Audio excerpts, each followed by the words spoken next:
Salam əziz və dəyərli dinləyicilər. Mən bu gün sizə Qurbanəli Əlibəy əsərinin həm oxusunu, həm də sonda isə təhlilini izah edəcəm. Başlayaq elə oxusu ilə. Oxusunda da əsas məqamları qeyd edəcəm. İlk öncə bunu vurğulamaq istəyirəm ki, əgər bu cür videoların gəlməyini istəyirsinizsə, kanala abunə olub şərh yazmağı unutmayın. Başlayaq oxusundan. Deyir ki, xəbər çıxdı ki, bu gün naçalnik gəlir. Xəbər çıxdı ki, bu gün naçalnik gəlir. Deməli, kim gəlirdi? Naçalnik gəlirdi kəndə və sonra məlum oldu ki, pristavın arvadının ad qoyulan günüdür. Deməli, pristavın arvadının ad qoyulan, yəni ad günü idi. Deməli, kəndə kim gəlirdi? Naçalnik. Bəs nə üçün gəlirdi? Pristavın arvadının ad günüsünə gəlirdi. Kəndə şuriş düşdü. Kənd əhlindən bu gün çöl işinə gedən olmadı. Deməli, kəndə deyir şuriş düşdü. Şuriş sözünün mənasına baxaq görək nədir? Şuriş qarışıqlıq mənasındadır. Kəndə qarışıqlıq düşür və kənd əhlindən bu gün çöl işinə gedən olmadı. Cəmaatın yarısı çıxmışdı kəndin kənarına və təpələrə dırmaşıb boylanırdılar ki, görsünlər gəlirmi naçalnik. Cəmaatın yarısı pristavın mənzilini əhatə edib durmuşdu. Qıraq kəndlərdən də cəmaat xəbər tutub yavaş-yavaş gəlirdi. Pristavın həyətinə adam əlindən girmək mümkün deyildi. Katda, Yasavul və Qlava mirzələrindən savayı həyətə girməyə heç kəsə izin verilmirdi. Deməli, görək katda nədir? Katda, keçmişdə Azərbaycan kəndlərində kəndin inzibati işlərini idarə edən şəxs mənasındadır. Deməli, kimlərə icazə var idi yalnız? Yasavul, Katda, Qlava mirzələrindən savayı həyətə girməyə heç kəsə izin verilmirdi.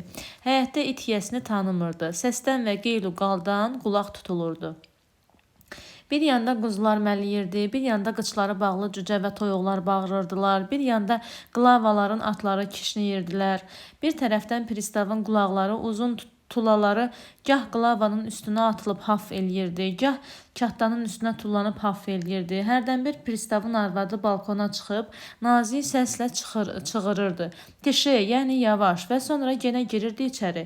Deməli, çölə çıxıb tişi, yəni sakit deyən kim idi? Pristavın arvadı idi. Balkona çıxıb nazik səslə tişi, yəni yavaş deyib yenidən girirdi içəri. Pristavın aşpazları bellərində ağ önlük hərdən bir həyətə çıxıb qlavanın birinə deyirdi. Tez yarım girvənkə zəfəran tap. Deməli, yarım girvənkə o dövrdə ölçü vahidi idi. Baxaq, 400 qrama bərabər köhnə ağırlıq ölçüsüdür. Deməli, pristavın aşpazları bellərində ağ önlük hərdən birdir həyətə çıxıb qlavanın birinə deyirdilər ki, tez yarım girvənkə zəfəran tap. Qlavanın birinə deyirdilər. Qlava baş üstə deyib, əvvəl bir başını salırdı aşağı, sonra mirzəsinə üzünü tutub buyururdu. Ədə, Mirzə Həsən, tez şəhərə adam göndər, yarım girvənkə zəfəran gətirsin. Deməli, Qlava deyir baş üstə deyib, əvvəl bir başını salırdı aşağı, sonra mirzəsinə üzünü tutub buyururdu ki, ədə, Mirzə Həsən. Deməli, burada Mirzə Həsən, tez şəhərə adam göndər, yarım girvənkə zəfəran gətirsin. Deməli, burada o zəfəran gətirənlərdən kim idi? Mirzə Həsən. Biraz keçirdi, bir ayrı aşpaz əlində kotlet bıçağı qlavanın birinə üzünü tutub buyururdu. Qlava 4-500 yumurta lazımdır, 4-500 yumurta lazımdır. Qlava sevincək əlini uzadırdı həyətdəki səbətlərə və cavab verirdi. Nə danışırsan? Burada məndən artıq yumurta var. Birdən qaç düşdü, dedilər naçalnik gəlir. Aha. Qlavalar çıxdılar qapıya, xanım çıxdı balkona, tulalar hücum çəkdilər adamların üstünə və bir qədər keçdi, güya qurbağanın gölünə daş atdılar. Qurbağanın gölünə daş atmaq o deməkdir, yəni ki, bir sakitlik düşdü. Çünki bu gələn naçalnik deyilmiş, özgə mahalın pristavı imiş. Deməli, bax, birinci növbədə kim gəldi? Özgə mahalın pristavı, bu birinci gələn idi. Aha, pristav atdan yenib girdi həyətə və balkona çıxıb xanıma rusca bir neçə söz deyib özü də güldü və xanımı da güldürdü və sonra hər ikisi girdi içəri. Deməli, birinci gələn kim oldu? Birinci gələn pristav oldu. Başqa bir nədir? Başqa bir mahalın pristavı. Aha, yenə kotlet bıçaqlarının tıqqıltısı, adamların tıppıltısı, atların kişnəməsi, cücə toyuqların və qlavaların və tulaların hafıltısı qarışdı bir-birinə. Bir ucadan təzə gələn qılavə və kattalar atdan enib dolu xurcunları doldurdular həyətə. Bir ucdan kəndlilər dağlarında qab-qazan, xalı və palaz daşıyırdılar. Bir ucdan kəndlilər həyətin dibində quzuları və toyuq cücələri yan-yana yığıb öldürüb təmizləyirdilər. Birdən qaça-qaç düşdü. Dedilər, naçalnik gəlir. Deməli, ikinci dəfə də deyirlər, naçalnik gəlir. Aha, görək bu dəfə gəlirmi, yoxsa bu da yalandımı? Qlavalar qaçdılar qapıya, xanım və qonaqlar çıxdılar balkona, tulalar tullandılar həyətə və bir qədər keçdi, yenə qurbağanın gölünə daş atdılar. Baxın, yenə burada o söz işlənib, yəni yenə sakitlik düşdü. Çünki bu gələn naçalnik deyilmiş, Kazak böyüyü bir əfsər imiş. Baxın, ikinci gələn kimdir? Kazak böyüyü bir əfsər imiş. Bu oldu bizim ikinci gələnimiz. Bu da atdan endi, qaça-qaça çıxdı balkona və xanım əlini öpüb kefini soruşdu. Deməli, qaça-qaça deyir, çıxır balkona və xanımın əlini öpüb kefini soruşdu və sonra getdilər otağa. Bir qədər keçdi, yenə qaça-qaç düşdü, yenə dedilər, naçalnik gəlir, artıq bu üçüncü dəfədir. Amma bu da yalan oldu. Adamları araladılar, bu qonaq da girdi həyətə. Bu da Qapazlı kəndinin bəyi və mülkədarı məşhur Qurbanəli bəy. Baxın, bu Qapazlı sözü özü bir, belə deyək, sətiraltı məna daşıyır. Qapazlı kəndinin bəyi. Yəni, mənası belədir ki, kəndin adına məlum olur ki, yəni insanlar qapazaltıdırlar da. Yəni, belə deyək, bir növ tabiedilər. Qapazaltı nə deməkdir? Yəni, belə deyək, ixtiyarsızdılar, hüquqsuzdular.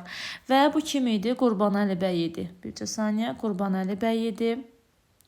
Aha, deməli, üçüncü gələn kim oldu? Üçüncü gələn Qurbanəli bəy oldu. Deməli, birinci gələn kim olmuşdu? Pristav, başqa mahalın pristavı. İkinci gələn Kazak böyüyü bir əfsər. Üçüncü isə Qurbanəli bəy gəldi. Və başladı bəyin ayaqlarını yalamağa. Nəyi? Qurbanəli bəyin qabağına, bir dəqiqə, bəy həyətə girən kimi baxdı bir sağa, bir sola, tulaların biri qaçıb gəldi Qurbanəli bəyin qabağına və başladı bəyin ayaqlarını yalamağa. Bəy əyilib itin başını tumarladı və dedi, malades sabak və sonra qalxıb xanımı balkonda görüb çığırdı. Deməli, malades afərin deməkdir, sabak isə burada it mənasındadır. Aha, deməli, buradan belə məlum olur ki, Qurbanəli bəy gələn kimi it onun qabağına qaçır və bəy əyilib itindir başını tumarladı və dedi, malades sabak. Yəni, malades sabak burada bir növ həm rus dilində danışır, həm də itin başını sığallamağı, belə deyək də, o varlıların itinin hətta başını sığallayır. Burada onun müəyyən qədər, belə deyək, hətta nə qədər yaltaq olduğu, nə qədər, belə deyək, biraz, necə deyim sizə, yaltaqlığı əslində bilinir də. Məsələn, iti belə rus dilində dindirir. Nədir ki, onların, belə deyək, rus millətindən olan yüksək vəzifəli şəxslərin itidir. Və sonra qalxıb xanımı balkonda görüb çığırdı. Görək nə deyir. Zdravstviti və börkünü götürüb sağ əli ilə qalxızdı yuxarı və qışqırdı. Aha, zdravstviti salam mənasındadır. Görək börk nədir? Börk, papaq, baş geyimi. Aha, papaq, baş geyimi. Deməli, dedi ki, zdravstviti və papağını götürüb sağ əli ilə qalxızdı yuxarı və qışqırdı. Urra! Sonra qalxdı balkona və xanıma baş əydi. Xanım əlini uzatdı Qurbanəli bəyə və o bəy xanımın əlini alıb rusca dedi. Yenə rusca danışır. Görürsünüz, burada yenə rusca danışır. Nə qədər mənim canım sağdır, sənə mən nökərəm, ay xanım. Nə qədər mənim canım sağdır, sənə mən nökərəm, ay xanım. Aha. Xanım biraz güldü və dedi, spasiba, yəni sağ ol. Bəy bir ah çəkəndən sonra hər ikisi girdi içəri. Biraz keçdi, mahal həkimi gəldi, süd pristavı gəldi, 2 uçitel gəldi, yenə bir əfsər arvadı ilə gəldi, yenə bir özgə həkim arvadı ilə gəldi. Aha, deməli kimlər gəlir? Bunları deyək. Qurbanəli bəy 3-cü gələn ildi. 4-cü gələn kim idi? Biraz keçdi, mahal həkimi gəldi. Mahal həkimi. Baxın, bu gələn 4-cü idi. Mahal həkimi 4-cü. Bir saniyə, 4-cü. Daha sonra süd pristavı gəldi. Sud pristavı daha doğrusu. Bir saniyə, sud pristavı gəldi. Bu 5-ci idi. Daha sonra iki uçitel gəlir. İki uçitel gəldi. Uçitel müəllim mənasındadır. Daha sonra kim gəldi və bir əfsər gəldi. Bir dənə də əfsər gəlir. Bu isə 6-cı idi. Deməli, 4-cü mahal hakimi, 5-ci sud pristavı, daha sonra bir dəqiqə, 6-cı 2 uçitel və 7-cisi isə bir əfsər gəldi. Yenə bir özgə həkim arvadı ilə gəldi. 8-ci də kim idi? Yenə özgə həkim arvadı ilə gəldi. Bu isə 8-ci. Bu isə 8-ci. Bir saniyə bunu buradan yazaq. Gəldilər. İzdrastiviti və börkünü götürüb sağ əli ilə qalxızdı yuxarı və qışqırdı. Urra! Biraz keçdi, yenə qaça-qaç düşdü. Dedilər, naçalnik gəlir. Qlavaların biri at üstə çaparaq gəlib özünü saldı yerə və həyətə soxulub qaçdı xanımın qabağına və çığırdı. Naçalnik idiot, yəni naçalnik gəlir. Bunu xəbər verən kim idi? Qlavalardan biri gətirib xəbər gətirir ki, bəs naçalnik idiot, yəni naçalnik gəlir. Xanım bir girdi içəri, bir çıxdı balkona, qonaqlar da çıxdılar həyətə və qaçdılar qapıya. Tappıltı, güppultu, şaqqıltı və çağır-bağır, qoyma, dinmə, çəkil, gəl, get, axırda bir yoğun çinovnik girdi həyətə, yerdi xanıma tərəf, sol əli ilə börkünü çıxarıb sağ əlini uzatdı xanıma və xanımın əlini öpüb qonaqlarla bir-bir əl verib qalxdı balkona və girdi otağa. Naçalnikdən sonra yenə bir neçə qonaq gəldi. Deməli, bu gələn kim idi? Artıq 9-cu gələn naçalnik idi. Bircə saniyə. Deyir ki,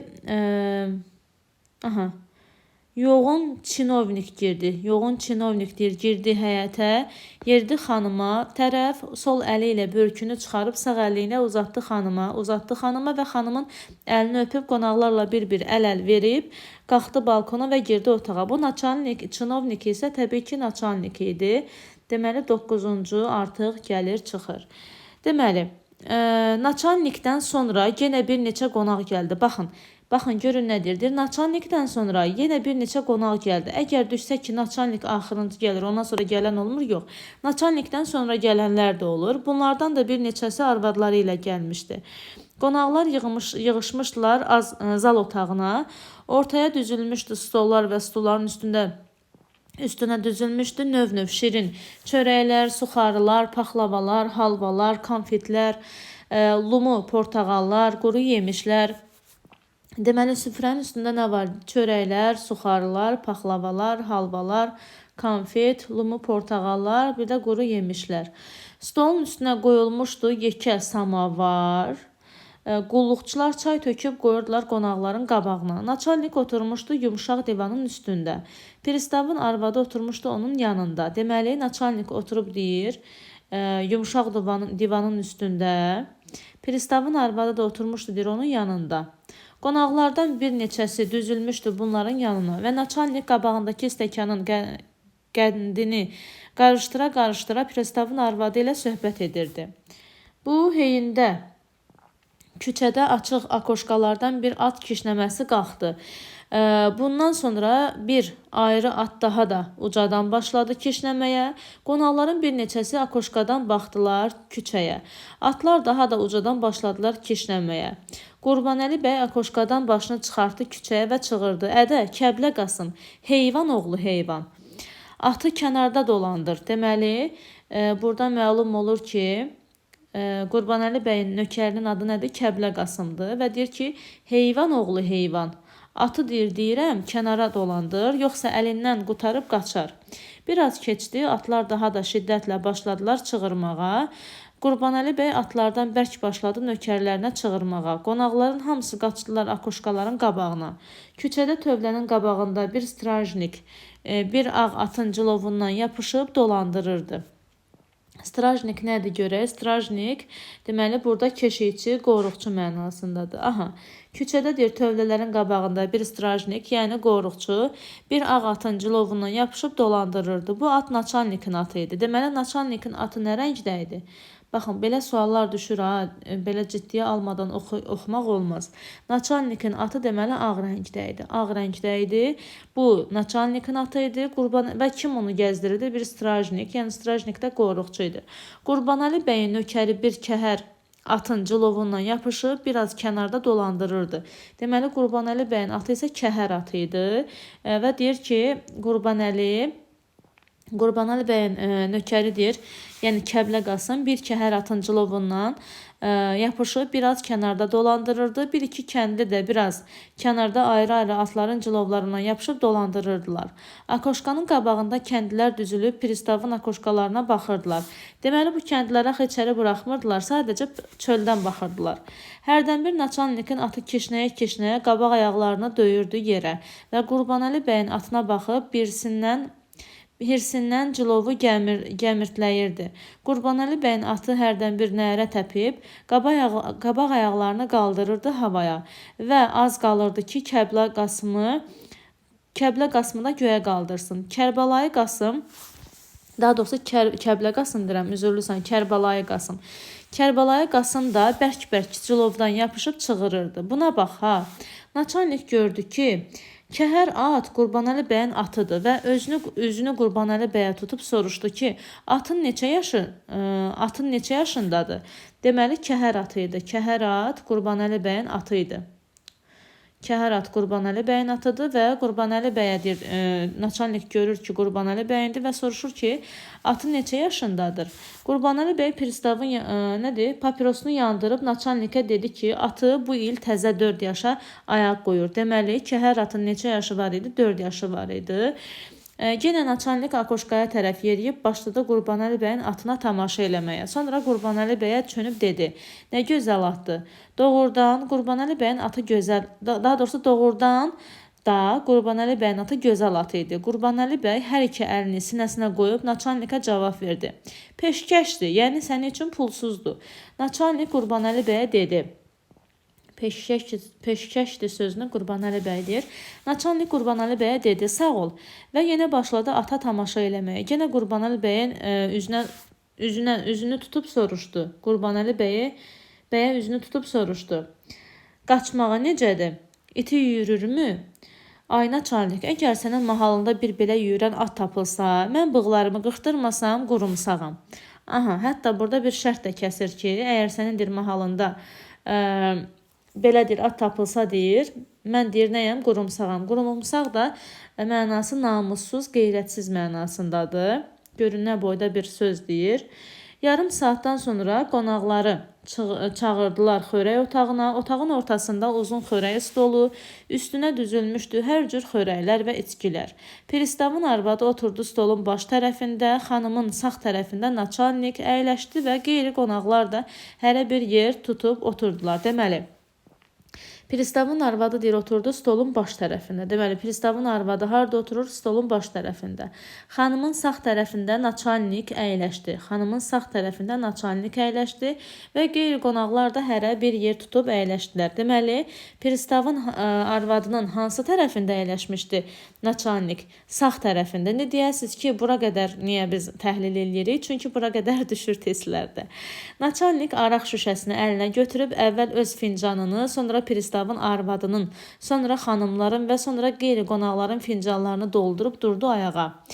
Və rumkasını xanımın rumkasına vurub dedi. Deməli, naçalnik araq şüşəsinidir əlinə götürür, əvvəl öz fincanını doldurur, sonra pristavın arvadının, sonra deyir xanımların və sonra qeyri qonaqların. Aha, deməli birinci özününkün, sonra pristavın arvadının, sonra isə qeyri qonaqların fincanlarını doldurub durdu ayağa. Və rumkasını deyir xanımın rumkasına vurub, rumka deyəndə yəni balaca içki stəkanları, hansı ki daha xırda olur. Mübarək olsun xanımın ad bayramı, yəni ad günü. Naçalnikdən sonra xanımlar və ağalar yerlərində qalxıb həmin sözləri dedilər və sonra naçalnik və qeyriləri şüşələri başlarına çəkib boşaltdılar. Pristavın arvadı fincanı götürdü əlinə, qonaqlardan razılıq elədi. Amma Qurbanəli bəyə baxıb gördü ki, bəy arağın hələ içməyib. Xanım bəydən soruşdu ki, niyə içmirsiniz? Bəy gülə-gülə başını saldı aşağı və dinmədi. Naçalnik Qurbanəli bəyə baxıb qəhqəhə çəkib dedi ki, yoxsa sən də fanatik müsəlmanlardansan? Deməli, Naçalnik deyir Qurbanəli bəyə ki, bəyə baxıb deyir, qəhqəhə çəkib dedi ki, yoxsa sən də fanatik müsəlmanlardansan, onun üçün içmirsən? Qonaqlardan bir neçəsi güldü və bir neçəsi də dedi ki, götür iç. Deməli, Naçalnik deyirdi ki, yoxsa sən də fanatik müsəlmanlardansan? Aha, görək Qurbanəli bəy niyə içmirmiş? Axırda Qurbanəli bəy rumkasını götürdü əlinə və dedi, a kişi, siz Allah, bu nədir? Buna bizdə üsküy deyərlər ki, arvadlar barmaqlarına geyib tikiş tikirlər. Yoxsa bizlərdə bundan araq içməzlər. Üsküy, yəqin ki, indi çoxunuz bilərsiniz, bəlkə də bilməyənlər də ola bilər aranızda.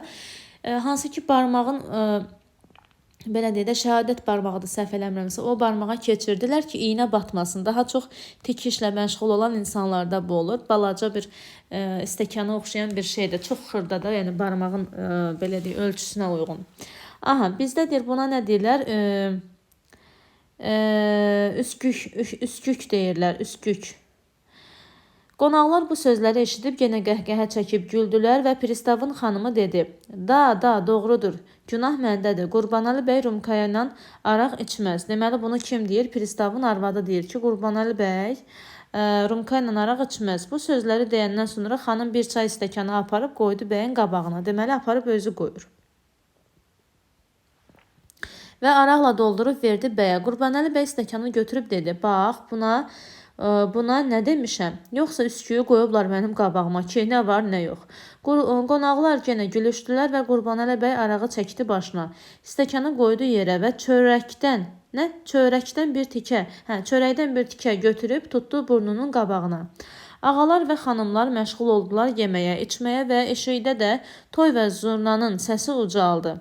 2 saatdan sonra qonaqlar qalxdılar ayağa, düzüldülər akoşkanın qabağına və başladılar tamaşa eləməyə.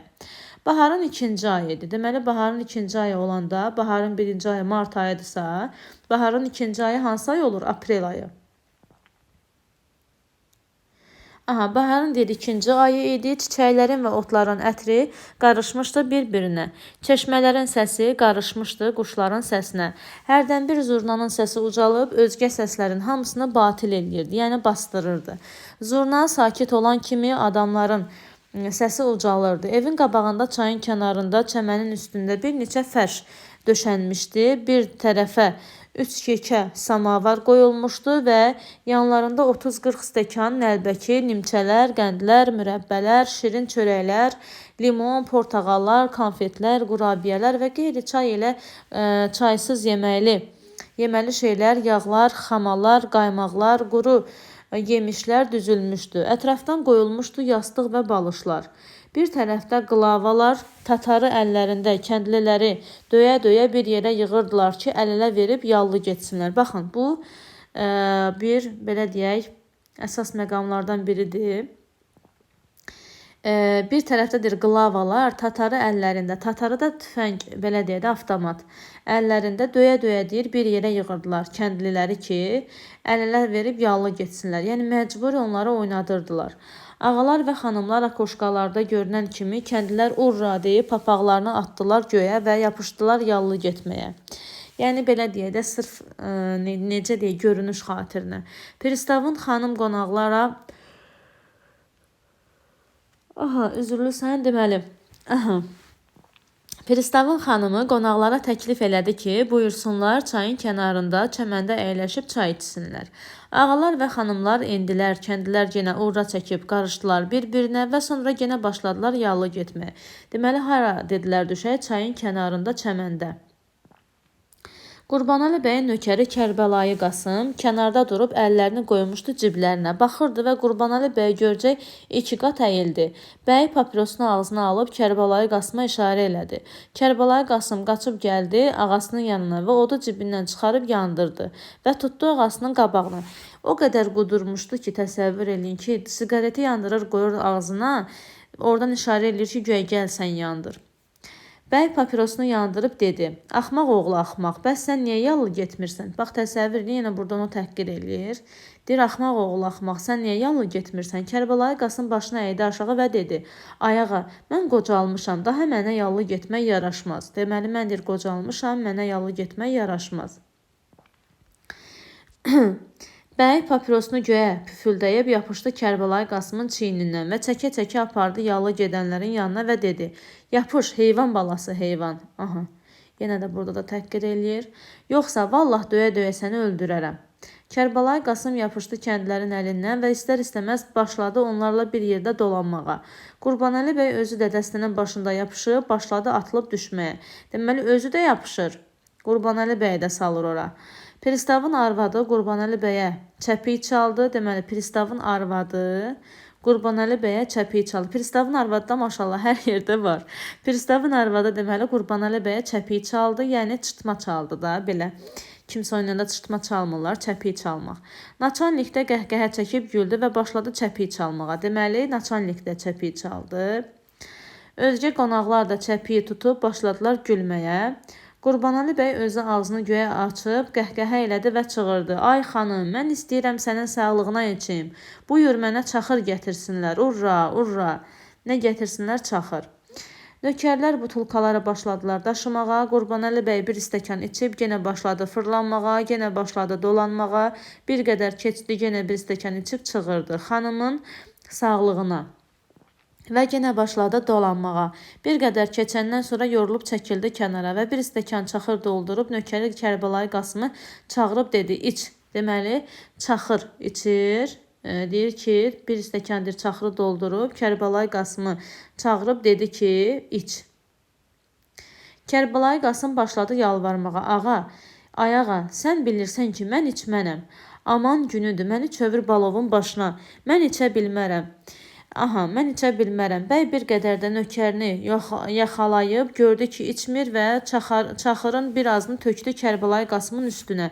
Bunun daha siz daha hərəkətlərinə baxanda özün necə aparır Allah. Tökürdür Kərbəlayı Qasımın üstünə və birazını da özü içdi. Ağalar və xanımlar məşğul oldular çay içməyə. Qurbanəli bəy də gedib bir tərəfdə oturdu və üzünü naçalnikə tutub dedi: "Mənim nökərim Kərbəlayı Qasım lap biqeyrətdir." Deməli, Kərbəlayı Qasımla danışır kimə? Naçalnikə deyir ki, bəs mənim nökərim Kərbəlayı Qasım lap biqeyrətdir. Biqeyrət. Bax bu sözü deyən kimdir? Deməli, Qurbanəli bəydir. Mən indiyə kimi nə qədər eləmişəm, onu bir qətrə çaxır içirdə bilməmişəm. Yəni bir qətrə, 1 qram mənasında. Deyirəm ki, axı ay axmaq, sən ki üzümü yeyirsən, axı bu nədir ki, üzüm suyu deyil məgər? Nə qədər eləyirəm içmir. Deməli, mən deyirəm ki, axı sən üzümü yeyirsən, yəni şərab da üzümdən hazırlanır da. Necə olur ki, üzümü yeyirsən, ondan hazırlanan məhsulu, belə deyək də, üzümün suyunu içmirsən, çaxır da elə üzümün suyu demək idi də. Naçalnik Qurbanəli bəyə cavab verdi ki, Kərbəlayı Qasım qanmır, avamdır. Baxın, Kərbəlayı Qasım qanmır, avamdır. Bu sözü deyən kimdir? Naçalnikdir. Qurbanəli bəy qəhqəhə çəkdi və dedi: "Necə qanmır? Yaxşı qanır. O məgər qanmır ki, çaxır üzümdən qayrılır. Çox əcəb qanır, ancaq biqeyrətdir. Onun üçün içmir." Deməli, biqeyrət sözünü yenə deyir kim? Qurbanəli bəy. Baxın, bu sözü deyən kimdir? Qurbanəli bəy. Naçalnik sadəcə avamdır deyir. Yarım saata kimi ağalar və xanımlar çay içməyə və söhbətə məşğul oldular. Kəndlilər də yallı gedirdilər. Xanımların biri hərdən bir əllərini basırdı qulaqlarına və ərinə şikayət edirdi ki, zurnanın səsindən az qalır qulaqlarım tutulsun. Deməli, zurnanın səsi o qədər gür idi ki, insanları narahat eləyirdi. Deməli, kim idi şikayət eləyən? Kim idi? Xanımların biri hərdən bir. Xanımlardan kimsə. Pristav xanımın gileyini başa düşəndən sonra toyçulara çağırdı ki, daha çalmasınlar. Kim? Pristav xanımın gileyini başa düşür. Toyun səsi kəsilcək, Qurbanəli bəy üzünü toyçulara çöndərib çığırdı: "Ədə, çalın namərdlər." Deməli, toyçulara da nə deyir? Deyir ki, çalın namərdlər. Pristav bəyə dedi ki, toyun səsi xanımlara xoş gəlmir, qoy çalmasınlar. Deməli, bunu deyən kimdir? Pristavdır. Qurbanəli bəy durdu ayağa. Pristava dedi: "Mən ölüm, qoy çalsınlar. Mən istəyirəm oynayım." Pristavın cavabını gözləməyib Qurbanəli bəy toyçulara çığırdı: "Ədə, çalın, uzun dərə çalın." Nə çalın? Uzundərə. Toyçular hazırlaşırdılar çalmağa. Naçalnik durdu ayağa və börkünü başına qoyub dedi: "Bəy, hələ sonra oynarsan. Göndər nökərini sizin atınızı çəkib gətirsin. Mən istəyirəm ata baxım." Deməli burada Qurbanəli bəy istəyir Uzundərəni oynasın, amma çalın deyir, amma çala bilmirlər. Deyir ki, toyçular hazırlaşırdılar çalmağa, amma naçalnik mane olur. Naçalnik nə deyir? Deyir ki, sonra oynayarsan deyir. Deməli, nə deyir? Deyir, sonra oynayarsan, göndər nökərini sizin atınızı çəkib gətirsin. O ata baxmaq istəyirdi. Deməli, Uzundərə çalınmır. Uzundərə çalınmır. Sadəcə belə deyək də, məsələn, bəzi testlərdə vardır ki, Uzundərədə oynadı, ya nəsə yox. Uzundərə havası heç ümumiyyətlə çalınmır. Naçalnik burada çünki ata baxmaq istəyirdi. Qurbanəli bəy sağ əlini qoydu gözünün üstünə və dedi: "Naçalnik, qurbandır sənə mənim atım." Bu sözlərdən sonra bəy nökərini çağırdı. Kərbəlayı Qasım tez get, atı çək gətir, naçalnik baxsın. Kərbəlayı Qasım qaçdı və tövlədən atı çıxartdı eşiyə. Naçalnik, pristav, Qurbanəli bəy və xanımlardan biri getdilər atın yanına. Deməli, kimlər gedirlər? Naçalnik, pristav, Qurbanəli bəy, bir də xanımlardan biri. 4 nəfər. Naçalnik, pristav, Qurbanəli bəy, bir də xanımlardan biri. Getdilər atın yanına. Qurbanəli bəy yapışdı atın dodağından və ağzını bir tərəfini açdı və naçalnikə dedi. Qurbanəli bəy yapışır, ha. Naçalnik, buyur bax, hələ inanmırsan, buyur bax. Bu il 4-ünə ayaq qoyur. Neçə yaşına ayaq qoyurdu? 4-ünə. Və bir də atın ağzını açan kimi idi? Qurbanəli bəy idi ki, atın dodağına deyir, ağzını bir tərəfinə açdı. Daha sonra Naçalnik Kərbəlayı Qasıma dedi ki, biraz atı dolandırsın. Kərbəlayı Qasım atı yavaş-yavaş çəkdi bir tərəfə. Kərbəlayı Qasımın dalınca gedə-gedə heyvan hərdən alnını sürtdü Kərbəlayı Qasımın kürəyinə və hərdən bir o tərəfə, bu tərəfə baxıb kişnəyirdi. Naçalnik Qurbanəli bəydən yenə atın qaçmağını soruşdu. Deməli, burada ikinci dəfə onun qaçmağını soruşur. Qurbanəli bəy baxdı naçalnikin üzünə və bir söz deməyib Kərbəlayı Qasım çağırdı. Kərbəlayı Qasımı çağırır. Kərbəlayı Qasım atı çəkdi yavuğa, yəni yaxına və Qurbanəli bəy tez qalxdı atın üstünə və heyvanı təpiklədi. At durduğu yerdə bir neçə arşın məsafəni sıçrayıb üz qoydu yola tərəf qaçmağa və yarım dəqiqənin içində gözdən itdi. Deməli, burada Qurbanəli bəy deyir, tez qalxdı atın üstünə. Qurbanəli bəy özü minir. Baxın, sual düşə bilər ki, bəs Kəblə Qasımı mindirir? Yox, Kəblə Qasımı mindirmir. Kəblə Qasım nədir? Kərbəlayı Qasımı. Kərbəlayı Qasımı mindirmir. Deməli, at deyir, durduğu yerdə bir neçə arşın məsafəni sıçrayıb üz qoydu yola tərəf qaçmağa və yarım dəqiqənin içində gözdən etdi. Yarım dəqiqədən sonra Qurbanəli bəy çaparaq qayıdıb gəldi və atı sürüb az qaldı soxulsun qonaqlar oturduğu məclisə. Xanımlar çığırışıb qaçdılar bir tərəfə. Qətrə damcı mənasındaydı, bayaq dedim. Və Qurbanəli bəy tez atı saxlayıb özünü tulladı yerə və durdu naçalnikin qabağında. Naçalnik bəyə dedi, malades. Və bəy cavab verdi. Naçalnik, bu nədir ki? Hələ sən mənim o biri atımı görməmsən. Hələ bunu deməli o biri atı da var idi. Bəlkə onu görsən, bu nədir ki onun yanında? Kərbəlayı Qasım atı çəkib apardı. Hava qaraldıqdan sonra pristavın otaqlarında çıraqları yandırdılar və qonaqlar məşğul oldular kart oynamağa. Kart oynayırlar. Saat 11-də qonaqları yenə dəvət elədilər xörək otağına. Saat 11 idi və 11-də dəvət elədilər xörək otağına və yenə ağalar və xanımlar xörək stolunun ətrafına düzülüb başladılar şam eləməyə. Naçalnik cücənin ətindən bir-iki tikə yeyəndən sonra götürdü butulkanı və başladı əvvəl öz istəkanını, sonra qonşuların istəkanını doldurmağa. Deməli, yenə burada Naçalnik deməli başlayır neynəməyə? Əvvəl öz stəkanını doldurmağa, sonra isə qonşuların stəkanını doldurmağa başladı və sonra ayağa durub stəkanı uzatdı. Pristavın arvadına tərəf və dedi. Pristavın arvadına tərəf uzadır. Bugün bizim buraya yığışıb belə ləzzətlə vaxt keçirməyimizə siz səbəb oldunuz. Buna cəhət mən bu stəkanı içirəm sizin sağlığınıza. Bunu deyən kim idi? Bunu deyən naçalnik idi. Bu sözləri deyib naçalnik stəkanı vurdu xanımın stəkanına və çaxırı içib oturdu. Yavuqda oturan, yəni yaxında oturan qonaqlar da stəkanlarını uzadıb xanımın stəkanı ilə çaqqıldatdılar və içdilər. Qurbanəli bəy də yerindən qalxıb dolu stəkanını götürüb vurdu xanımın stəkanına və xanımın başının üstündə durub dedi: "Mən özümü bu gün xoşbəxt hesab edirəm." Deməli Qurbanəli bəy başlayır danışmağa. "Mən özümü bu gün xoşbəxt hesab edirəm ki, bu məclisdə varam. Allah sənin ərin Mixail Pavloviçi bizim mahaldan uzaq eyləməsin." Deməli Pristavın arvadı deyildi. Pristav da kim imiş? Mixail Pavloviç imiş. Mixail Pavloviç.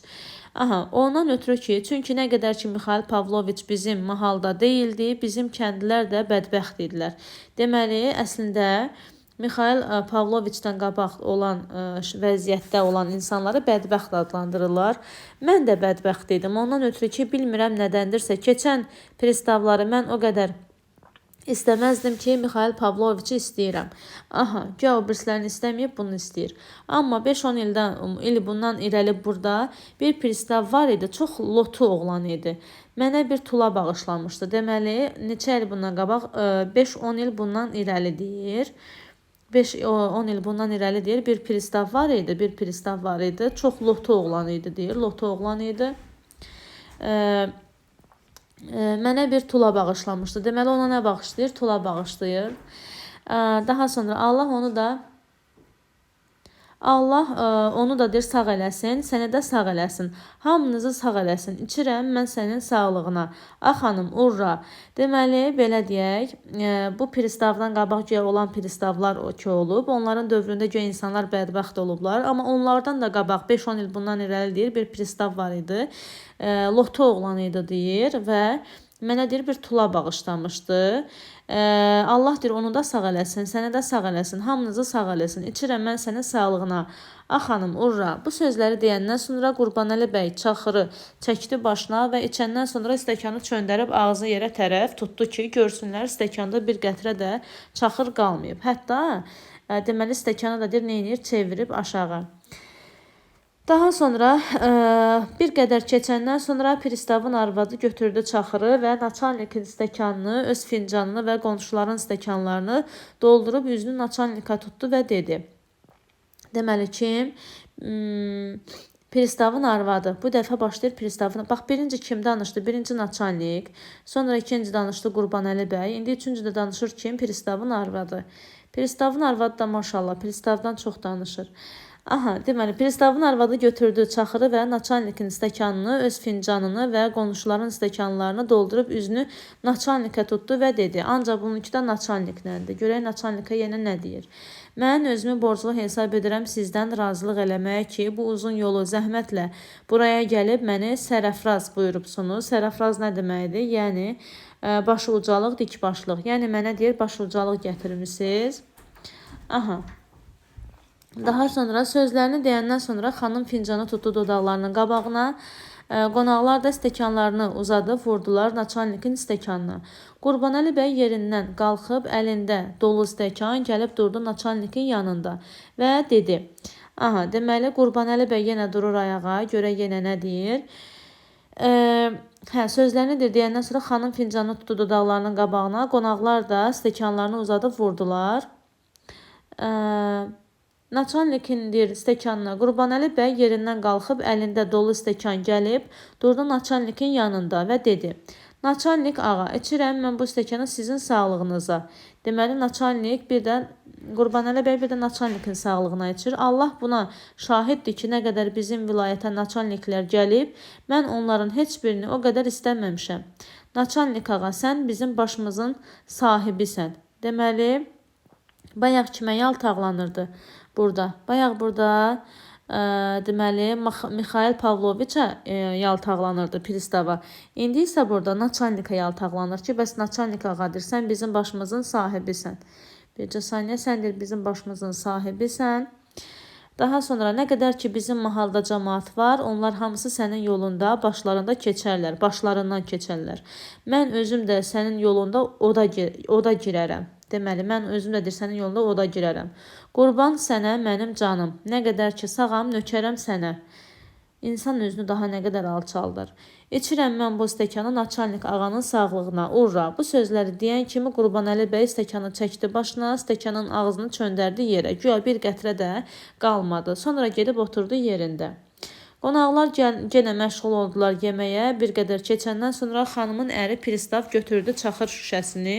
Əvvəl öz stəkanını doldurdu, sonra qonşularının stəkanını doldurdu. Deməli, bir qədər dil keçəndən sonra xanımın əri pristav Mikhail Pavloviçdir yəqin ki bu. Şüşəni bir əvvəl öz stəkanını doldurdu, sonra qonşuların stəkanını doldurdu və sonra ayağa durub dedi: Ağalar və xanımlar, məlumdur ki, bir düşmən istəyə bizim üstümüzə hücum çəkə, bizi saxlayan qonşularımız olacaq. Bir düşməndir istəsə ki, bizim üstümüzə hücum çəkə, bizi saxlayan kim olacaq? Qonşularımız olacaq. Buna cəhət mən içirəm bu stəkanı bizim qonşularımızın əfsəri Nikolay və Vasilyeviçin və onun xanımı Anna Ivanovanın sağlığına. Deməli, əfsərin sağlığına içir. Bir də əfsəri Nikolay, elə əfsər Nikolay Vasilyeviçdir də. Bu cəhətdir mən içirəm bu stəkanı bizim qonşularımızın əfsəri Nikolay Vasilyeviçin sağlığına. Və onun xanımı Anna Ivanovnanın sağlığına. Deməli, pristavın hansı ki arvadının ad günüsü idi. O ad günü olan xanım var idi. Onun əri içir əfsər Nikolay Vasilyeviçin sağlığına və onun arvadı Anna Ivanovanın sağlığına. Əfsər burada kim idi? Nikolay Vasilyeviç. Bəs yaxşı, Pavloviç kim idi? Pavloviç elə bu ad günü olan xanımın əri idi. Bax, həmin o sağlığı deyən Pavloviçdir. Kimə deyir? Nikolay Vasilyeviçə deyir. Daha sonra pristav bu sözləri deyib stəkanı uzatdı bir əfsərə və onun yanına oturan arvada tərəf. Qonaqlar daha belə stəkanlarını çıqqıldadıb içdilər. Qurbanəli bəy də ayağa durub dolu stəkanını uzatdı əfsərə və arvadına tərəf dedi: Qurbanəli bəy elə bil ki, gedənə qardaşdır, gələnə yoldaşdır. Qurbanəli bəy indi görə buna nə deyir? Bu dəfə də durdu və əfsərə deyir, stəkanı deyir, uzatdı əfsərə və arvadına tərəf. Dedi: Ay əfsər ağa, ay xanım, mən içirəm sizin sağlığınıza. Allah sizin kölgənizi bizim başımızın üstündən əski eləməsin.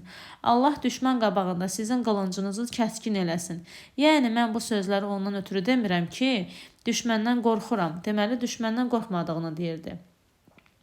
Hansı düşmən cürət edib mənim qabağıma çıxa bilər? Hətta bu sözlərdir ki, hansı düşmən cəsarət edib mənim qabağıma çıxa bilər? Bu xəncəri mən soxaram onun qarnına. Deməli, mən deyir, bu xəncəri soxaram onun qarnına. Birinci elə xəncər soxduğu kimdir? Deməli, düşməndir. Mən heç düşməndən qorxmuram. Sizin dövlətinizdən mən heç kəsdən qorxmuram. Sizin dövlətinizdən mən heç kəsdən qorxmuram. Nə qədər canım sağdır, mən nökərəm sənin xanımına. Sağ olsun Anna xanım. Urra! Bəy çaxırı çəkdi başına, yenə də içdi. Bu qayda ilə ağaların və xanımların bir-bir sağlığına içdilər. Hər dəfə Qurbanəli bəy durdu ayağa, hərənin barəsində bir nitq söyləyir və bir dolu stəkanı içirdi və otururdu. Yəni, gedənə qardaş, gələnə yoldaş idi. Yavaş-yavaş çaxırın buxarı qalxdı bəyin başına və lap axırda bəy bərk keyfləndi.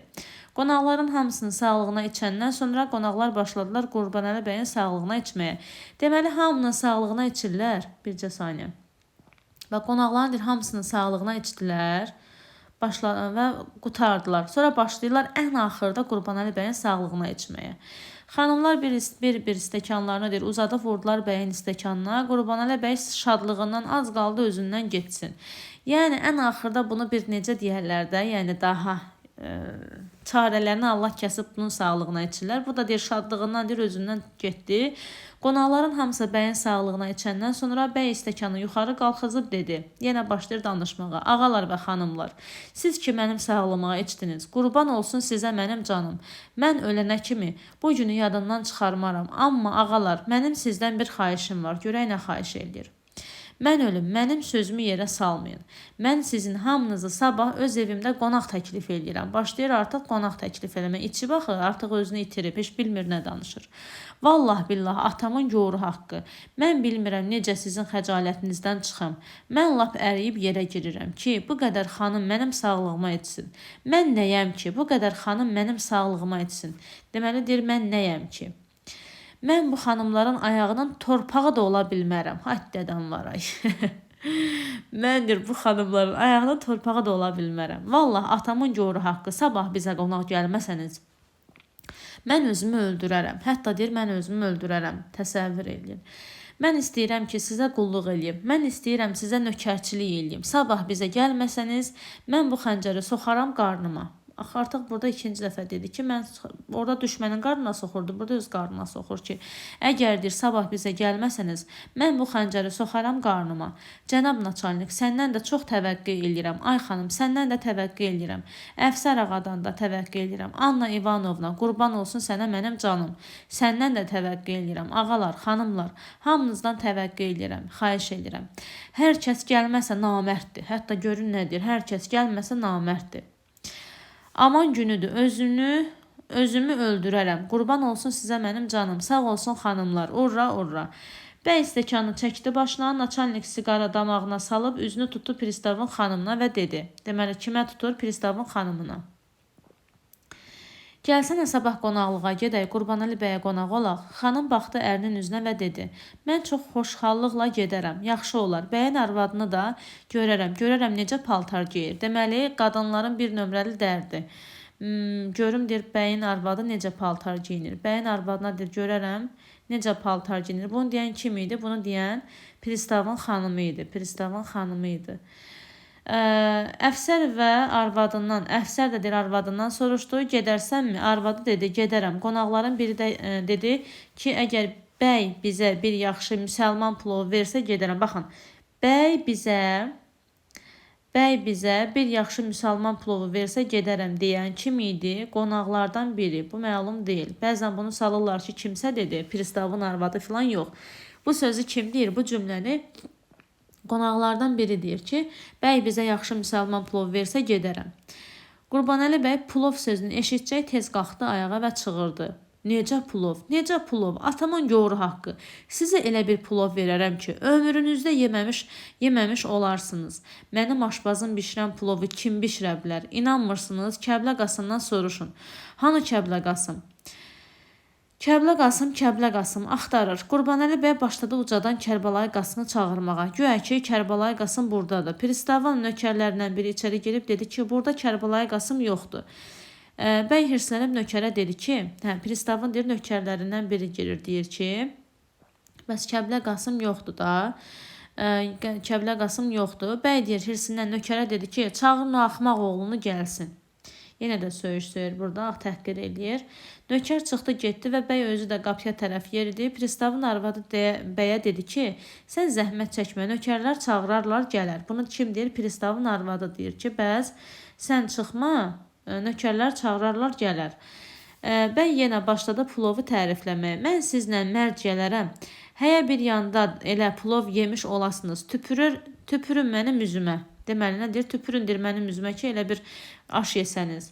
Qonaqlar güldülər. Naçalnik də gülə-gülə dedi. Ay bəy, söz yox ki, evdəki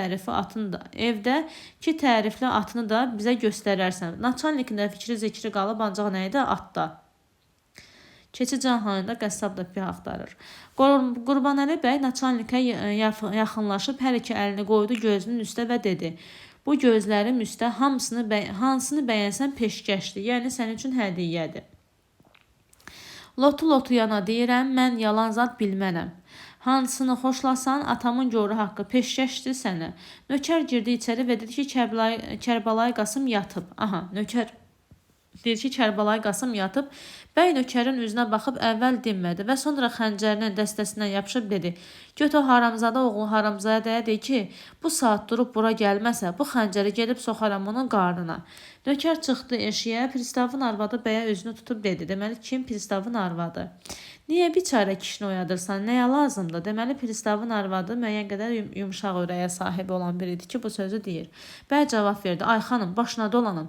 Necə nəyə lazımdır? Ağız nədir bu tezliklə yatsın? Qoy gəlsin görək kimin hünəri var mənim aşbazım bişirən plovu bişirsin. Görün, daha bu Qurbanəli bəy nə qədər alçaq biridir ki, deməli, sırf öz sözünü belə deyək də təsdiqlətməkdən ötürü yatmış yazdığı oyadır da yuxudan. Qonaqlar yenə gülüşdülər. Kərbəlayı Qasım şişmiş gözlərini hərlədib girdi içəri. Ağası yenə əlini xəncərinin dəsnəsini aparıb dedi: Kəblə Qasım, mən səni öldürərəm. Qonaqlar yenə gülüşdülər. Kərbəlayı Qasım əllərini döşünə qoyub alçaq səslə dedi: Niyə başına dönüm ağa? Bəy hirsli və uca səslə: Hələ soruşursan da niyə? Gəl gör bu ağalar nə deyirlər? Mən ha deyirəm ki, bizim Əli bişirən plovu heç kəs bişirə bilməz. Bunlar inanmırlar. Deməli aşpazın adı nə idi? Əli. Kərbəlayı Qasım alçaq səslə cavab verdi: Bəli ağa, Əli yaxşı plov bişirir. Qurbanəli bəy üzünü qonaqlara tutub sevincək və ucadan dedi: Di gördünüz, indi sözünüz nədir? Qonaqların çoxsu cavab verdi: Doğrudur, inanırıq. Kərbəlayı Qasım çıxdı eşiyə, yarım saatdan sonra qonaqlar başladılar dağılışmağa. Deməli, yarım saatdan sonra qonaqlar dağılışırlar. Qurbanəli bəy atın və Kərbəlayı Qasım yabısını minib düşdülər yola. Deməli, Kərbəlayı Qasımın mindiyi nə idi? Yabı idi, yabısını. Bəs Qurbanəli bəyin öz atı nə idi? Öz atı Kəhər idi, Kəhər. Bəs yaxşı, Naçalnikin atı nə rəngdə idi? Ağ rəngdə. Naçalnikinki ağ rəngdə idi. Deməli, bu Naçalnikinki, bu Qurbanəli bəyin, yabı isə Qurbanəli bəyin. Yox, nədir? Kəblə Qasımın. Aydındırmı? Bunu belə yadda saxlayaq. Bax belə, bir saniyə. Ağ Naçalnikin atıdır, Kəhər Qurbanəli bəyin atıdır, yabı isə Kəblə Qasımın atıdır. Daha sonra bəy başını saldı aşağı və başladı mürgüləməyə. Hərdən bir yuxudan ayılıb atı saxlayırdı, üzünü çöndərdi Kərbəlayı Qasıma və deyirdi: Bu xəncəri soxaram sənin qarnına. Çox vaxt Kərbəlayı Qasım cavab vermirdi və gah vaxt deyirdi: Niyə başına dönüm ağa? Bəy gah Kərbəlayı Qasıma cavab vermirdi, amma gah vaxt deyirdi: Kimin hünəri var, Əli bişirən plovu bişirsin. 2 saatdan sonra ağa və nökər yetişdilər kəndə. Deməli, nə qədər saat sonra? 2 saatdan sonra. Yekə imarətin darvazasının qabağında atlar dayandılar. Kərbəlayı Qasım yerdən bir daş götürüb başladı qapını döyməyə. Yekə papaq bir kişi qapını açdı. Deməli, kim açır? Yekə papaq bir kişi. Və Qurbanəli bəyin yanına qaçıb yapışdı atın cilovundan. Qurbanəli bəy hələ atdan enməmiş xəncərin tiyəsini qalxızdı kişinin üstünə və dedi: Əli, bu xəncəri soxaram qarnına. Nökərə cavab verdi. Elə bilirdi ki, Əlidir. Nökəri cavab verdi: İxtiyar sənindir ağa. Sonra bəy atdan yenib girdi həyətə və pilləkəni qalxıb girdi otağa. Bəyin qarabaşı bir qoca arvad çıxdı ağasının qabağına və dedi. Deməli, burada bəyin qarabaşı da var idi. Və bu qoca qarı idi, qoca arvad idi deyir və çıxır bəyin qabağına. Ay ağa, nə gec gəldin? Xanım səndən ötürü çox nigaran oldu. Bu xəncəri tiyəsinə arvada göstərib dedi: Gülpəri, bu xəncəri soxaram sənin qarnına. Deməli, arvadın adı nə idi? Gülpəri idi və ona da deyir ki, bu xəncəri soxaram sənin qarnına. Arvad dinmədi və çəkildi kənara. Bəy o biri otağa girib gördü ki, arvadı paltarlarını soyunmamış dayanıb yastığa və yuxulayıb. Əvvəl gedib durdu arvadının yanında. O xəncərin tiyəsini arvadının üstünə qalxızıb dedi: Bu xəncəri soxaram sənin qarnına. Yatmış arvadına da hətta deyir. Yəni, qabağına kim çıxır deyir də. Arvad ayılmadı. Qurbanəli bəy dəxi dinmədi və xəncəri atdı yerə. Sonra börkünü çıxarıb atdı bir səmtə və başladı soyunmağa. Paltarlarını və çəkmələrini çıxarıb hirslə hərəsinə atdı bir yana. Biraz su içdi və uzandı yerinə. Bəyin yuxu tutdu. Qurbanəli bəyin arvadı sübh vaxtı ayılıb gördü ki, əri gəlib yatıb. Yavaşca paltarını geyib çıxdı eşiyə. Qaravaş süpürgə ilə həyəti süpürürdü. Kərbəlayı Qasım əlində xəlbir tövlənin qabağında durub arpa təmizləyirdi ki, aparıb versin atlara. Xanım Kərbəlayı Qasımdan soruşdu ki, niyə belə gec gəldiniz? İndi başlayır Qurbanəli bəyin arvadı Kəblə Qasımdan görək məlumat almağa çalışır ki, bəs niyə gec gəldiniz? Kərbəlayı Qasım cavab verdi: Qonaqlıq çox uzun çəkdi, onun üçün gec gəldik. Xanım yenə soruşdu: Pristavın qonağı çox idimi? Kərbəlayı Qasım cavab verdi: Bəli, xanım, çox idi. Xanım soruşdu: Kim idi qonaqlar? Kərbəlayı Qasım cavab verdi: Ay xanım, nə bilim, bir çoxu böyük adamlar idi. Çoxlu xanım idi. Naçalnik özü də orada idi. Çox adam var idi. Xanım yenə soruşdu: Kəblə Qasım, xanımlar da elə kişilərlə bir yerdə oturmuşdular, ya ayrı-ayrı oturmuşdular? Kərbəlayı Qasım cavab verdi: Yox, elə hamısı qarışmışdı bir-birinə. Qaravaş bu sözləri eşitcək öz-özünə dedi: Buy, aman Allah.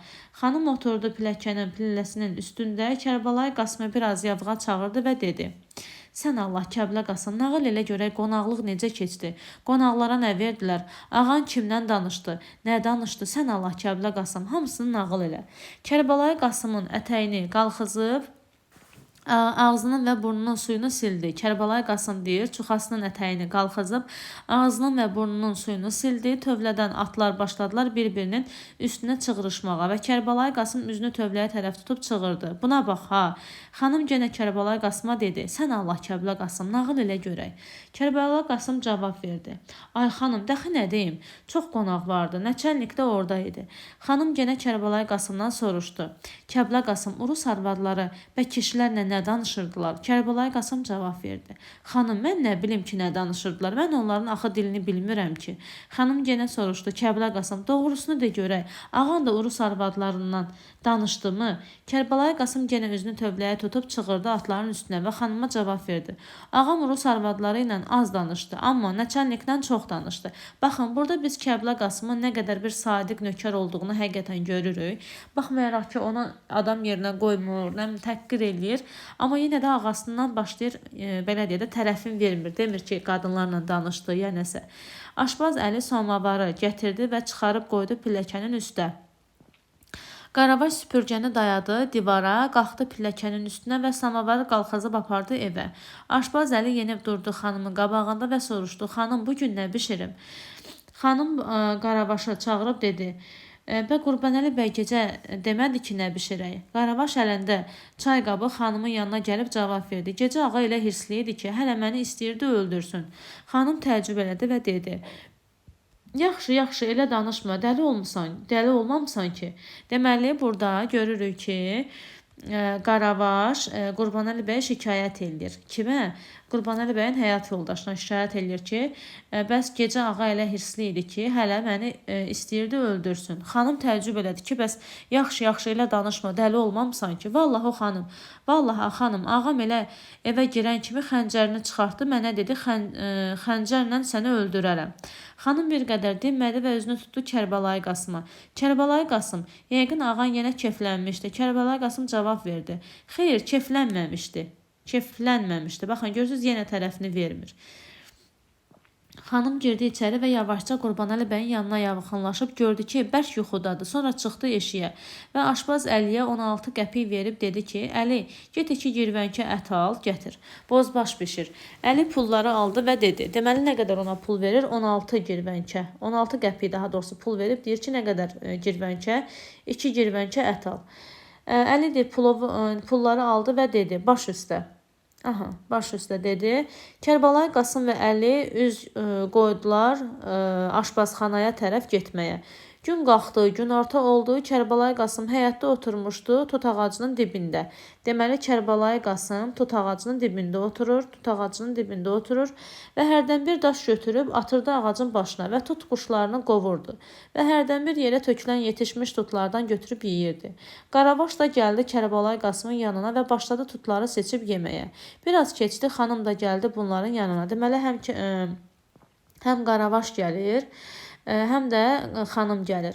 Daha sonra Qaravaş da gəldi Kərbəlayı Qasımın yanına və başladı tutları seçib yeməyə. Biraz keçdi, xanım da gəldi. Daha sonra bunların yanına və başına qalxızıb bir qədər yetişmiş tutlara baxdı və Kərbəlayı Qasıma dedi ki, çıxsın ağaca biraz tut silkələyib töksün. Qaravaş evdən bir çarşov gətirdi. Aşbaz Əli də bunların yanına gəldi və dedi, siz çarşovu tutun, mən çıxım silkəliyim. Əli çıxdı ağaca. Baxın, ağaca çıxan kim oldu? Əli, Aşbaz Əli. Xanım Qaravaş və Kərbəlayı Qasım çarşovu tutdular və Əli ağacın budağının birini tərpətdi. Deməli, ağaca çıxan kim oldu? Əli. Ağaca çıxan kim oldu? Əli oldu. Və yekə-yekə yetişmiş ağ tutlar töküldü çarşova. Budağa bir-iki təpik vurandan sonra Əli qalxdı biraz da yuxarı. Ağacın başından kəndin ətrafı əl içi kimi görünürdü. Əlinin gözünə bir belə şey də sataşdı. Hacı Heydər dəyirmanının yanından kəndə sarı bir dəstə atlı gəlirdi. Deməli, burada dəyirmanın adı çəkilir. Bircə saniyə. Hacı Heydər dəyirmanının yanından. Kəndə deyir sarı bir dəstə atlı gəlirdi. Əli əvvəl buna fikir vermədi və başladı budağın birini sirkələməyə. Amma sonra yenə diqqət saldı və gördü ki, atlar kənd əhlinə oxşamırlar. Kənd əhlinə oxşamırlar. Bunu görüb Əli üzünü tutdu aşağı və dedi: Kərbəlayı Qasım, kəndə çoxlu atlı gəlir, amma kəndliyə oxşamırlar. Kərbəlayı Qasım xanım və Qaravaş bir qədər baxdılar bir-birinin üzünə. Xanım dedi: Kərbəlayı Qasım, çıx aşpazxana damına gör necə atlıdılar. Deməli Kərbəlayı Qasım hara çıxır? Aşpaz damına çıxır. Baxın, Kərbəlayı Qasım aşpaz damına çıxır. Aşpazxana damına. Amma Əli isə hara çıxmışdı? Əli isə ağaca çıxmışdı. Tut ağacına. Kərbəlayı Qasım gedib qalxdı alçaq divara. Oradan qalxdı aşpazxana damının üstünə. Və sağ əlini gözünün üstünə qoyub başladı diqqətlə yola baxmağa. Kəndin yaxınlığında Kərbəlayı Qasımın gözünə əvvəl 2 atlı göründü. Bunlar atların bərk çapırdılar. Dəxi bunlardan savayı yolda bir şey görünmürdü. Amma bir qədər keçdi, mərəzənin yanında söyüd ağaclarının dalından bir dəstə atlı çıxdı. Deməli, mərəzənin yanından söyüd ağaclarının dalından bir dəstə atlı çıxdı. Bunların içində naçalnik və pristavların düymələri və xanımların şlyapaları aşkar bilinirdi. Deməli, naçalniklər və pristavların düymələri qızılı rəngdə olaraq parıldayır və bir də şlyapalarıdır, aşkar bilinirdi, xanımların şlyapaları. Kərbəlayı Qasım tez yendi, aşağı qaçıb gəldi xanımın yanına və tövşüyə dedi: Xanım, bu gələnlər deyəsən elə dünənki qonaqlardır. Deməli, paltardan tanıyan, baxın, paltarlarından tanıyan, paltarlardan tanıyan kim oldu? Deməli, Kəblə Qasım. Bu hissə çox düşür. Baxın, Kəblə Qasım deməli aşpazxananın damından baxır. Əli isə tut ağacının üstündən baxır. Deməli, paltarlardan görüb tanıyan kim olur? Kəblə Qasım olur. Və o hardan baxırdı? Aşpazxananın damından baxırdı. Aha, deyəsən deyir, dünənki qonaqlardı. Xanım çarşovun ucunu saldı yerə, gəldi Kərbəlayı Qasıma yaxın və dedi: Dünənki qonaqların burada nə işi var? Kərbəlayı Qasım əllərini qoydu bir-birinin üstünə və cavab verdi: Mən nə bilim, ay xanım. Bu heydə küçədə mərəkə qopdu, yəni qarışıqlıq yarandı.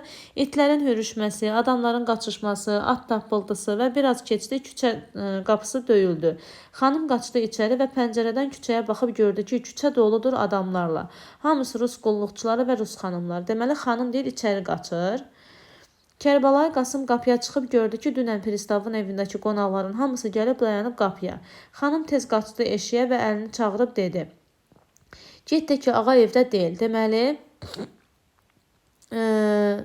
xanım deyir, tez qaçdı eşiyə və əlini çağırıb dedi ki, get de ki, ağa evdə deyil. Aha, nə deyir? Deyir, get de ki, ağa evdə deyil. Əli qaçıb küçə qapısına və xanım qaçdı evə. Qurbanəli bəyi oyatdı. Bəy, eləyib çöndü o biri səmtə. Arvadı dedi: "A kişi, dur, dünənki qonaqlar gəliblər bizə." Qurbanəli bəy yenə eləyib gözlərini açdı, arvadına dedi. Arvad yenə dedi. Qurbanəli bəy gözlərini açıb qalxdı, oturdu və soruşdu: "Nə deyirsən?" Arvadı sözünü bir də dedi. Bəy dik qalxdı ayağa, bir şey fikir elədi, qaçdı otağın o tərəfinə, bu tərəfinə. Arvadına dedi: "Qoy desinlər, ağa evdə deyil." Arvadı yenə çıxdı eşiyə və bəy məhləfəni götürüb çarşov kimi saldı başına, çıxdı həyətə, qaçdı, soxuldu tövləyə və girdi atın axuruna. Nökərlər qonaqlara dedilər: "Ağa evdə deyil." Baxın, ağa evdə deyil sözünü birinci elə arvadın özü deyir. Burada elə həyat yoldaşı da, yəni ki, nədir? Qurbanəli bəyin həyat yoldaşı deyir ki, xanım deyir, tez qaçdı eşiyə və əlini çağırıb dedi ki, aşpazlı çağırır, deyir ki, get de ki, ağa evdə deyil. Daha sonra isə deməli Qurbanəli bəylə danışanda Qurbanəli bəy də özü də deyir ki, arvadına deyir ki, qoy desinlər, ağa evdə deyil. Arvadı yenə çıxdı eşiyə və bəy mələfəni götürüb çarşov kimi saldı başına. İkinci dəfə ağa evdə deyil sözünü deyən elə Qurbanəli bəyin özü idi. Amma ondan qabaq arvadı demişdi Əliyə ki, bəs get denən ki, evdə deyirlər. Amma öz fikri idi də, yəni Qurbanəli bəyin deməklə deməmişdi birinci.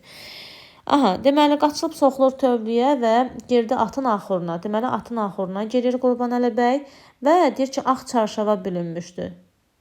Çarşov kimi saldı başına. Eşiyə və bəy mələfəni götürüb çarşov kimi saldı başına. Ağa evdə deyil. Nökərlər də qonaqlara dedilər ki, ağa evdə deyil. Ağa evdə deyil. Naçalnik bu cavabı eşidib təəccüb elədi. Ha belə qeyri qonaqlar mat qaldılar.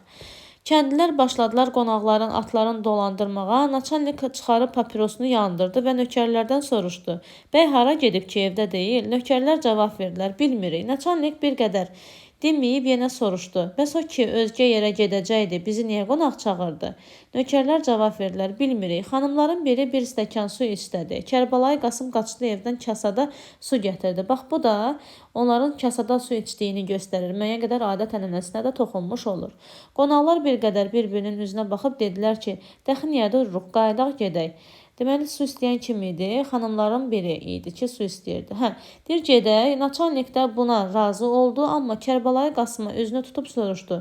Bəyin atları tövlədədir. Kərbəlayı Qasım dedi. Bəli, bu heyində tövlədə atların biri başladı kişnəməyə. Naçalnik yoldaşlarına belə təklif elədi. Çox əcəb biz bu qədər yola zəhmətlə gəlmişik. Bari heç olmasa bəyin atlarına baxaq, sonra qayıdaq. Deməli, Naçalnikin təklifi bu idi ki, bəyin atlarına baxaq, sonra qayıdaq. Yoldaşları razı oldular. Naçalnik yenə Kərbəlayı Qasımdan tövləyə girməyə izin istədi. Kərbəlayı Qasım dedi, buyurun. Naçalnik 2 pristav, mal həkimi, xanımlar və kazak əfsəri girdilər həyətə. Deməli, Naçalnik 2 pristav, mal həkimi, bir də xanımlar və kazak əfsəridir. Girdilər içəri. Naçalnik özü, pristav, mal həkimi, xanımlar, bir də kazak əfsəri. Girirlər içəri, həyətə və üz qoydular tövləyə tərəf. Qurbanəli bəyin arvadı həyətdə qonaqları görüb qaçdı, soxuldu otağa və qonaqlar girdilər tövləyə. Naçalnik qabaqdakı atı görüb dedi. Bu elə bəyin dünənki atıdır. Deməli, birinci atı görür, deyir ki, bu elə bəyin dünənki atıdır. Sonra deyir, qonaqlar yeridilər içəri və bir kəhər atın yanına dayandılar. Kəhər atın yanında dayandılar. Naçalnik atın qabağına keçib Kərbəlayı Qasımdan soruşdu. Budurmu bəyin tərifli atı? Kərbəlayı Qasım dedi, bəli. Qonaqlar başladılar atın o tərəfinə, bu tərəfinə dolanmağa. Naçalnik axıra tərəf hərəkət edib istədi atın ağzına baxsın. Axıra yaxınlaşan kimi Naçalnik dik atıldı və çığırdı. Ah, çort, vazmi. Deməli, axurun içində göyə kəfənə bürünmüş bir şey Naçalnikin gözünə sataşdı. Naçalnik yanındakı pristavın əlindən yapışıb, yavaşca yeridə axurun yanına və diqqət eləyib gördü ki, axurdakı Qurbanəli bəy özüdür. Deməli, Qurbanəli bəy görən ilk kim oldu? Naçalnik gördü və bunu görəcək Naçalnik çəpik çalıb, qəhqəhə çəkib güldü və dedi, Rəfiq, sən burada imişsən. Qonaqlar da bir-bir gəlib bəyə diqqət ilə baxdılar və çəkilib durdular kənarda. Qurbanəli bəy yerində heç tərpəşmədi. Qonaqlar çıxdılar küçəyə, atları mindilər və üz qoydular getməyə. Bu da əsərimizin sonu və indi isə təhlil hissəsinə baxırıq. Baxaq görək nə qədərdir təhlil hissəmiz. Elə də çox deyil, qısa az bir şey qalıb. Deməli, həyata əks etdirmə növü epik növdədir. Daha sonra janrı novelladır. Novella nədir? Əsərin sonu deməli gözlənilməz sonluqla bitir. Və epik növdədir. Mövzusu çarizm dövründə Azərbaycan xalqının həyatı, bəylərin yad ellərə qarşı yaltaqlığı, özlərini alçatmaları. Bəli, mövzusu bəs budur. Əsərin mövzusu məhz budur. İdeyası nədir? Milli kimlik və şəxsiyyət hissini itirmiş insanların gülünc vəziyyətə düşmələrinin göstərilməsi. Milli kimlik və şəxsiyyət hissinin itirilmiş insanların gülünc vəziyyətə düşməsi. Təhkiyə əsasında yazılıbdır. Təhkiyə əsasında yazılıb. Satirik hekayədir. Baxın, satirik hekayədir. Əsər dərin ictimai mətləbləri əks etdirməsi ilə diqqət cəlb edir. Qurbanəli bəy hekayəsində Cəlal Məmmədquluzadə məşhur rus satiriki Qoqola bağlı epiqraf vermişdi. Allah sənə rəhmət eləsin, Qoqol. Deməli, epiqraf nə idi? Əsərin əvvəlində verilirdi. Müəyyən qədər əsər haqqında sanki bir təsəvvürümüzdə nəsə canlanır. O epiqrafı görəndə artıq əsər barədə müəyyən bir təəssürat canlanır bizdə. Allah sənə rəhmət eləsin, Qoqol. Qapazlı kəndinin mülkədarı məşhur Qurbanəli bəy deyərkən satiradan istifadə olunmuşdu. Burada həm məşhur sözü, həm də qapazlı sözü. Qurbanəli bəyin danışığında rus dilində sözlərə yer verilməsi yerli mülkədarların çinovniklərə yaranmaq üçün hər cür rəzilliyə hazır olmalarına işarədir. Həm də orada Malades Sabaka filan deyir. Qurbanəli bəyin evində atlara baxmaq təklifini naçalnik verir. Qurbanəli bəyin evində atlara baxmaq təklifini kim verir? Naçalnik verir. Qapazlı kəndi deyərək yazar yadellilərin qapazaltısı olmuş bəyləri ifadə edir. Aha, yadelliləri görürsünüz nə deyir? Deyir ki, Qapazlı kəndi deyərək yazar yadellilərin qapazaltısı olmuş bəyləri ifadə edir. İşğal altında olduğuna işarə verir. Hadisələr aprel ayında Pristavın doğum gününə qonaqların gəlməsi ilə başlayır. Bəli, bahardan 2 aydır keçmişdi də. Baharın 2-ci ayı idi daha doğrusu. Bu da aprel ayına təsadüf edir. Və Pristavın doğum gününə qonaqların gəlməsi ilə Pristavın arvadının doğum günü idi. Pristavın arvadının doğum günü idi. Bu yanlış verilib. Bu da arvadının idi məncə. Necə saniyə. Aha. Çünki əsərin əvvəlində də var. Qoy dəqiqləşdirək. Çünki mən arvadı oxudum yuxarıda da. Əsəri daha əvvəldə oxumuşdum. Necə saniyə.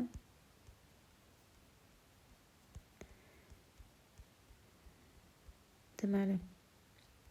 Pristavın arvadının ad qoyulma günü idi. Görürsünüz burada. Pristavın arvadına.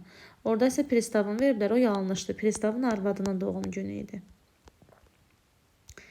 Daha sonra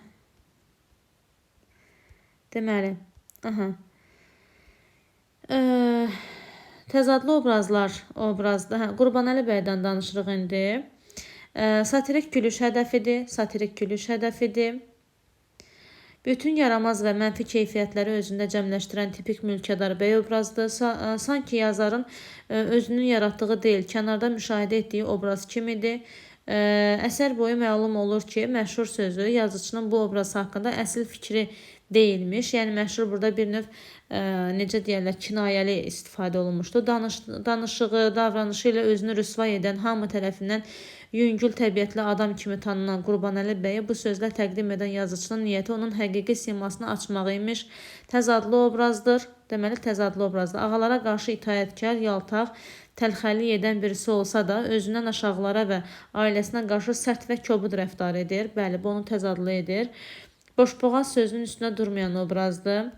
Danışığı, davranışları ilə özünü rüsvay və ifşa edir. Davranışlarının əsasında rus çinovniklərinə yaltaqlanmaq dayanır. Yüksək mövqeyli ağaların təqdirini qazanmaq istəyi xarakterindəki ən qabarıq cəhətlərdəndir.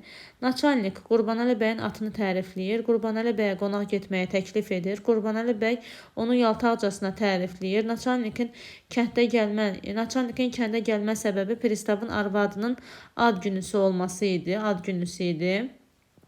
Qurbanəli bəygilə gəlmə səbəbi Qurbanəli bəyin dəvət etməsi idi. Plov yemək və atlara baxmaq səbəb deyil. Bunlar deməli səbəb deyil. Çünki Qurbanəli bəyi dəvət etmişdi. Amma sonradan atlara baxmaq təklifini o verir. Kəndlilər qırmanc gücünə oynamağa məcbur edilirlər. Ağaların həyatına daha doğrusu olan maraqlarına görə işdən gücdən qalırlar. Yəni məcburi şəkildə. Belə, əsərimiz bu qədər. Ümid edirəm ki, açıqlayıcı oldu.